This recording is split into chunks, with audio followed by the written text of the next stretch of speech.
adahim misomara warrajadutu gufuta uvyaeda amma nun dandain sillen dandain kana waan ta'eef sila wanni gaafii barbaadu taawwan jarri nuu jedhe uf gadi argine raasaa jirtanii naannoo kallalte naannoo isin kallaltan qaaqa godhatte qara akka fedhan bani akka fedhan rafani akka fedhan fudhatanii waan namni gaafatu hin jiru daarii teenna gaafadhu gaafataa jirra hin dhiisin yoo dhiifte nuufsitu wal dhaba irra dhumna waan keenna irra duuna waan keenna ufirraa qabna waraanaan ufirraa hin qabnu seenaan ufirraa qabna seeraan ufirraa qabna safuun ufirraa qabna dhugaan ufirraa qabna namni dhugaa qabu booyaan hin galatu nama dhugaan qabne booyaan galata nu cidhaan galanna waan keenna waan taateef dhugaan teenna waan taateef namni dallaa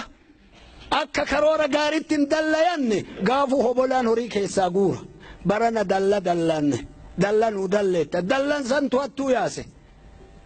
rima sagal qaba namni baalagaaran kenna rima sagal garaa qaba salganuu bifa salganuu maqaa kun maqaan ubbaasuun kun nama nu dubbatu amma isinuyyuu oromiyaan dhugaa qabdi nama jedhe yoo tana maal jenne isachi kaamnatu jira inkaatu isni rabbite inkaatu ammallee wanni nu jennu irraa gad oromiyaa argine oromiyaa gubbaan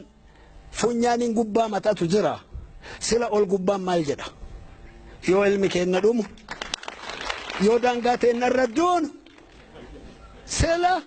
ol gubbaan maal jedha dhagaan jirru nutu dhaga'uu dhabe moo nama cadhise yeroo nu eegutu jira guyyaa tokkocha dhalaa meeqa dhumaara qeerricha meeqa dhumaara lammata ummata kenna ummata nu sabab sabalammi ammataadha ummanni sumaalee oromiyaa keessa nama hagam taf hin jenne cuq hin jenne maafi ol gubbaa qaaqaartanii laganatti maal nuun jedhin nu caqasaarra arra ol nu waamtan haga maal taanaa tana waliin geennutti hin sochoonuuf cal'ifne akka dubbiitti nu kajeelchifte maaltu nu kajeelchise warra daa'imummaa irraa ilma keenna ka biyya sanitti konkolaataa qabu ka fooqii qabu ka achi ari'anii galchinee bachoo daaraatiin nu qallannu ka eega qee ofii jaalatanii bakka jara teenna kaasanii kaasii haa galuuf taana.